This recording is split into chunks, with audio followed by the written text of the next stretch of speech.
बिस्मिल्लाहिर्रहमानिर्रहीम। अस्सलामु अलैकुम वरहमतुल्लाहि वबरकातुहू। अजीज तलबा, पिछली क्लास में हमने ह्यूमन बॉडी का एक बहुत ही इंटरेस्टिंग सिस्टम पढ़ा था। क्या नाम है उसका? Digestive system. ओके, क्या नाम था? Digestive system. और डाइजेस्टिव सिस्टम की जिम्मेदारी क्या है? डाइजेशन, सही, यानी हाजमे का काम करना। और डाइजेशन क्या है, हाजमा क्या है? Break down of food into simplest form. Okay, जो आप खाना खाते हैं उसको सादा तरीन शक्ल में तोड़ देना। तो ये हमने पिछली क्लास में पढ़ा था, ह्यूमन डाइजेस्टिव सिस्टम, और उसकी इमेजेस भी आपने देखी थी। और उसके साथ साथ हमने आपको एक्टिविटी नंबर 5 करने के लिए दी थी। ओके, एक्टिविटी नंबर 4 हमने आपको करने के लिए दी थी। तो यकीनन आपने वो काम कर लिया होगा। आज भी हम ह्यूमन बॉडी का एक और सिस्टम पढ़ने जा रहे हैं, यानी हमारी अपनी बॉडी का एक और सिस्टम। याद है ना, हमने कितने सारे सिस्टम के नेम्स पढ़े थे, उनमें से एक सिस्टम आज भी पढ़ने जा रहे हैं। Today our topic is respiratory system. Respiratory system, okay, यानी निज़ामे तनफ्फुस उर्दू में कहते हैं, लेकिन आप इंग्लिश में ही नाम याद करें। उर्दू की मीनिंग्स तो हम आपकी मालूमात के लिए बता दिया करते हैं, सही, क्योंकि साइंस को इंग्लिश में ही पढ़ना है। तो आज किसके बारे में हम पढ़ रहे हैं? Respiratory system. रेस्पिरेटरी सिस्टम की क्या जिम्मेदारी है हमारे बॉडी में? The respiratory system is responsible for breathing. The respiratory system is responsible for breathing. Respiratory system का काम है ब्रीथिंग। ब्रीथिंग क्या है? सांस लेने का अमल। क्या है ब्रीथिंग? सांस लेने का अमल। मतलब ये जो हम इस वक्त तो मैं तेज आपको करके दिखा रहा हूं ना, शो करने के लिए। वैसे भी अगर हम ये आराम से बैठे हुए हो तो सांस चल रही होती है ना, आहिस्ता आहिस्ता सीना ऊपर राइज होता है, नीचे होता है, इस तरह सांस चल रही होती है। तो ये अमल क्या है? ये अमल है ब्रीथिंग। ओके, यानी वो अमल जिसमें एयर बॉडी के अंदर जाती है, सही, फिर उसके बाद फिर बाहर निकाला जाता है। ये चलता रहता है ना बॉडी में मुस्तकिल, सही।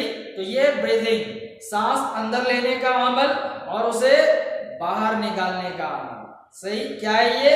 ब्रीथिंग। और कौन सा सिस्टम ये काम करता है? Respiratory system. Okay, respiratory system की जिम्मेदारी क्या है? ब्रीथिंग, यानी सांस लेने का अमल। अब सवाल ये पैदा होता है, ये सांस लेने का अमल या ब्रीथिंग का अमल क्यों होता है? क्या बस ऐसे ही जो है हम सांस ले रहे हैं, एयर अंदर जा रही है, एयर बॉडी से बाहर आ रही है? नहीं, इसका एक बहुत बड़ा मकसद है और उस पर हमारी जिंदगी का इन्हिसार है। हमारी जिंदगी उस पर डिपेंड करती है। ये जो एयर अंदर जाती है, जब हम सांस लेते हैं ना, हमने सांस लिया, एयर अंदर गई, तो एक्चुअल होता ये है कि इसमें से ऑक्सीजन को एब्जॉर्ब करना होता है। क्या करना होता है? ऑक्सीजन को एब्जॉर्ब करना होता है, क्योंकि वो ऑक्सीजन हमारी जरूरत है। उससे हमारी बॉडी में एनर्जी बनाई जाती है। क्या बनाया जाता है? एनर्जी, जिससे हमारी बॉडी चलती है। बॉडी के तमाम ऑर्गन चलते हैं, ब्रेन चलता है, दिल चलता है और डाइजेस्टिव सिस्टम चलता है। बॉडी में जितने भी सिस्टम्स हैं और जो भी एक्टिविटीज आप कर रहे हैं, जैसे मैं इस वक्त पढ़ा रहा हूँ, गुफ्तगू कर रहा हूँ, समझा रहा हूँ, तो ये सारे कामों में एनर्जी लगती है। ये एनर्जी कहाँ से आती है? बॉडी में बनाई जाती है। किसकी मदद से? ऑक्सीजन और फूड की मदद से। किसकी मदद से बनाई जाती है? ऑक्सीजन और फूड की मदद से। ऑक्सीजन कहाँ से आती है? ऑक्सीजन प्रोवाइड करता है रेस्पिरेटरी सिस्टम। कौन सा सिस्टम ऑक्सीजन फराहम करता है? Respiratory system. ओके, और फूड कहां से आता है? वो तो आपको मालूम हो गया ना, फूड डाइजेस्टिव सिस्टम। ओके, तो ब्रीथिंग इसलिए होती है ऑक्सीजन गैस फराहम करना और बॉडी में जो कार्बन डाइऑक्साइड बनती है उसे बॉडी से बाहर निकालना। सही। ब्रीथिंग जो है किस लिए है? बॉडी को ऑक्सीजन प्रोवाइड करना और बॉडी में जो कार्बन डाइऑक्साइड बनती है, सुना आपने? लिविंग थिंग की बॉडी में कार्बन डाइऑक्साइड बनती है जो एक जहरीली गैस है, उसे बॉडी से बाहर निकालना होता है। तो ये जिम्मेदारी कौन उठाता है? Respiratory system. और इसे क्या कहते हैं हम? ब्रीथिंग। ये अमल क्या कहलाता है? ब्रीथिंग। ओके, अब बात करते हैं कि रेस्पिरेशन क्या है। क्या पढ़ा मैंने? Respiration. Okay, the process in which oxygen is consumed in breaking down of food to produce energy.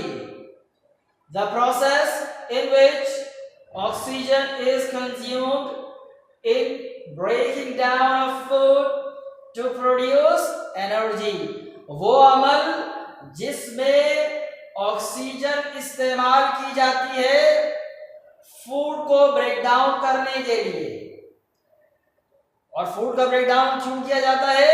Energy बनाने के लिए। यानी रेस्पिरेशन वो अमल है जिसमें ऑक्सीजन इस्तेमाल करके, ऑक्सीजन यूज करके फूड से एनर्जी बनाई जाती है। कल हमने बात की थी ना, हम खाना खाते हैं तो हमारे जिस्म में तवानाई आती है, ऐसे ही ये बताया था ना हमने। तो वो तवानाई कैसे आ जाती है?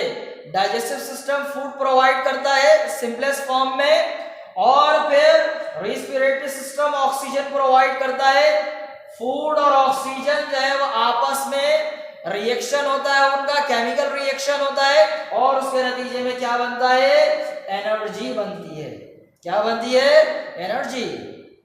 ओके, तो रेस्पिरेशन क्या है? वो अमल जिसमें ऑक्सीजन को इस्तेमाल करके फूड से एनर्जी तैयार की जाती है।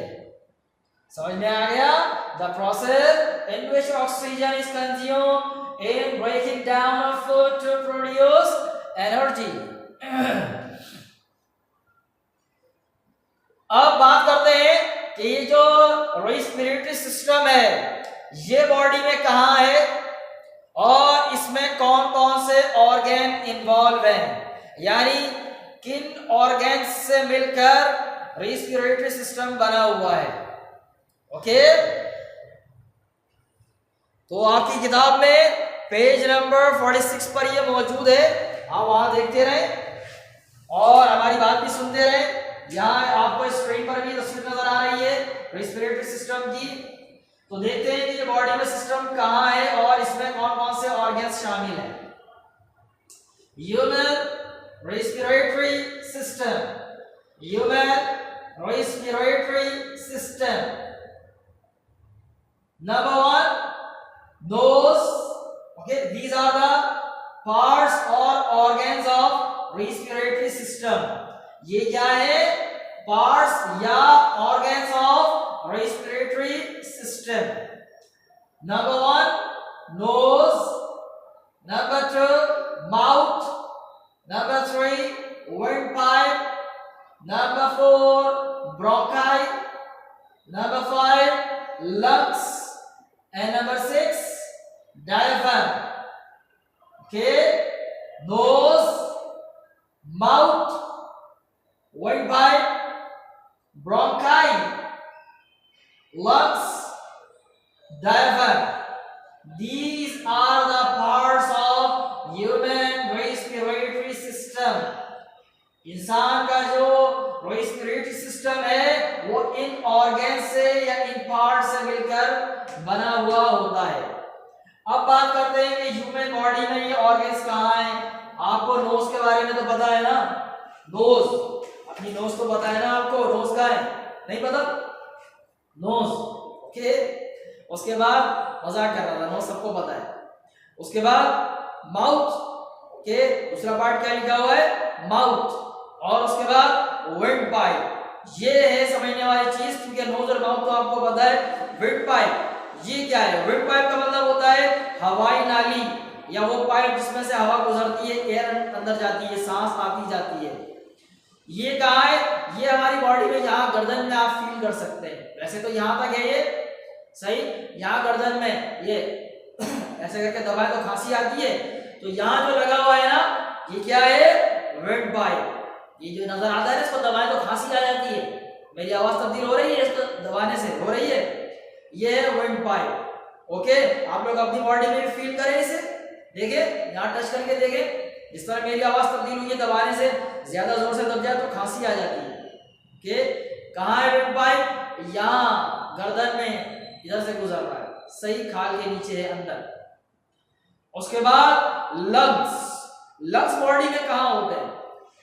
अच्छा, आपने कभी ना कभी तो ऐसा होता है ना कि इंसान बीमार हो जाता है, जैसे आजकल मौसम में नजला खांसी है तो डॉक्टर के पास जाना होता है, तो डॉक्टर साहब अगर खांसी हो तो कान में एक आला लगाते हैं, यहाँ उसको कहते हैं स्टेथोस्कोप। क्या कहते हैं? स्टेथोस्कोप। वो लगा के कहाँ चेक करते हैं?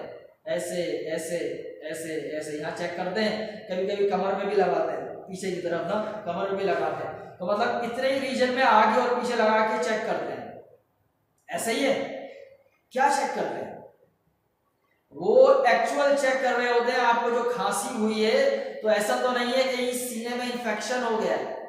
सीने में ऐसी कौन सी जगह है जिसमें इंफेक्शन हो जाता है? वो है लंग्स। क्या है? लंग्स। ओके, क्या है? लंग्स। इसका मतलब है हमारे लंग्स कहाँ है? इस जगह पर है कहीं अंदर। ऊपर तो मसल्स हैं, फिर उसके बाद क्या है? मसल्स के बाद हड्डियों का एक फ्रेम है पूरा, जिनको आप पसलियां कहते हैं। फील करें, ये है ना पसलियां, पता चलती है या पसलियां, तो ये कहलाता है रिब केज। ये जो पसलियों का पूरा जाल है ना, यहाँ से शुरू होकर पीछे जाता है, पूरा यहाँ से शुरू होकर और पीछे बैकबोन में जुड़ा हुआ होता है। इसको क्या कहते हैं? Rib cage. तो अल्लाह रब्बुल इज्जत ने हमारे जो लंग्स हैं, क्योंकि वो बहुत नाजुक होते हैं, बहुत डेलिकेट होते हैं, बहुत सेंसिटिव होते हैं, तो उन्हें ये पसलियों के जाल में यानी रिब केज में अंदर महफूज किया हुआ। ये जो आपकी पसलियां है ना, पूरी पसलियां यहाँ से शुरू होती हैं और यहाँ तक, इनमें लंग्स लगे हुए हैं, एक इधर एक इधर, दोनों साइड है। ओके, लंग्स है कहाँ है? रिब केज में। बॉडी में लंग्स कहाँ है? रिब केज में। ओके, इमेज में आपको नजर आ रहे हैं लंग्स कहाँ है बॉडी में? रिब केज में। उसके बाद अगला ऑर्गन डायाफ्राम। सही, डायाफ्राम ये कहाँ है? जहां पसलियां खत्म होती है ना, ये देख रहे, जहां पसलियां खत्म होती हैं, तो इसमें अंदर एक पर्दा लगा हुआ है पूरा, जो डाइजेस्टिव सिस्टम और रेस्पिरेटरी सिस्टम इनको अलहदा करता है। दोनों के बीच में एक दीवार है, पसलियों के अंदर ऐसे पर्दा लगा हुआ है पूरा, यूं गोल ऐसे, यहाँ इस जगह पसलियों के अंदर ऐसे। सही, ये जो गोश्त का बना हुआ पर्दा है ना, एक दीवार है, इसका नाम है डायाफ्राम। क्या है? डायाफ्राम। और एक नाम रह गया ब्रोंकाई। ये जो विंड पाइप है, ये यहाँ पर आकर इसको दो नालियों में तकसीम होता है लंग्स में जाने के लिए, एक राइट लंग में और एक लेफ्ट लंग में। तो ये जो दो नालियां हैं जो राइट में और लेफ्ट लंग में जाती हैं, इनका नाम है ब्रोंकाई। अगर एक के बारे में बात करें तो ब्रोंकस, और दोनों को मिला के बात किया जाए तो ब्रोंकाई। ओके, समझ में आ गए सारे ऑर्गन? अब एक बार मेरे साथ रिपीट करें, आप भी अपनी बॉडी पर इसको जो है वो काउंट करें। सबसे पहला part nose, mouth, wind pipe, bronchi, lungs और डायाफ्राम। ओके, दोबारा nose, mouth, wind pipe, bronchi, lungs and diaphragm, यहाँ पसलियों के अंदर। समझ में आ गया कि बॉडी में सिस्टम कहाँ लगा हुआ है? ओके, तो ये सारे ऑर्गन्स हैं बॉडी में कहाँ कहाँ लगे होते हैं पता चल गया। और ये जो लंग्स हैं, इनको अल्लाह रब्बुल इज्जत ने किस में महफूज किया हुआ है? हड्डियों के एक जाल में, बोन के एक जाल में। क्या नाम है उस जाल का जिसमें अल्लाह रब्बुल इज्जत ने लंग्स को रखा हुआ है? Rib cage. क्या कहते हैं उसे? Rib cage. ओके, तो आज हमने किसके बारे में पढ़ा? आज हमने रेस्पिरेटरी सिस्टम के बारे में पढ़ा। रेस्पिरेटरी सिस्टम की जिम्मेदारी क्या है, रेस्पॉन्सिबिलिटी क्या है? ब्रीथिंग। ब्रीथिंग का मतलब सांस लेने का अमल। रेस्पिरेशन क्या है? वो अमल जिसमें ऑक्सीजन इस्तेमाल करके फूड से एनर्जी प्रोड्यूस की जाती है। और रेस्पिरेटरी सिस्टम के पार्ट्स कौन कौन से हैं? दोस mouth, windpipe, bronchi, lungs and diaphragm. अब बारी है आज के होमवर्क की कि आपको क्या करना है। आसान सा काम है। आज जो हमने सिस्टम पढ़ा है इसकी तस्वीर आपकी किताब में बनी हुई है पेज नंबर 46 पर, और उसके साथ साथ पेज नंबर 47 पर एक एक्टिविटी है, एक्टिविटी नंबर 6। कहां है? Page number 47। ये देखिए, किताब दिखा देता हूं मैं आपको। ये देखिए, ये पेज नंबर 47। तो यहाँ ये एक्टिविटी नंबर 6 मौजूद है जिसे आपको मुकम्मल करना है। क्या करेंगे इसमें? इसमें रेस्पिरेटरी सिस्टम के पार्ट्स लिखने हैं आपको।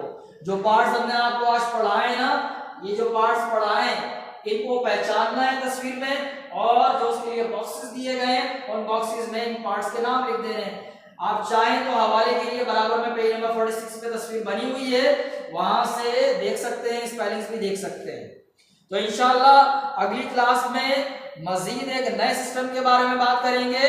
तब तक के लिए अस्सलामु अलैकुम वरहमतुल्लाहि वबरकातुहू। अल्लाह हाफिज।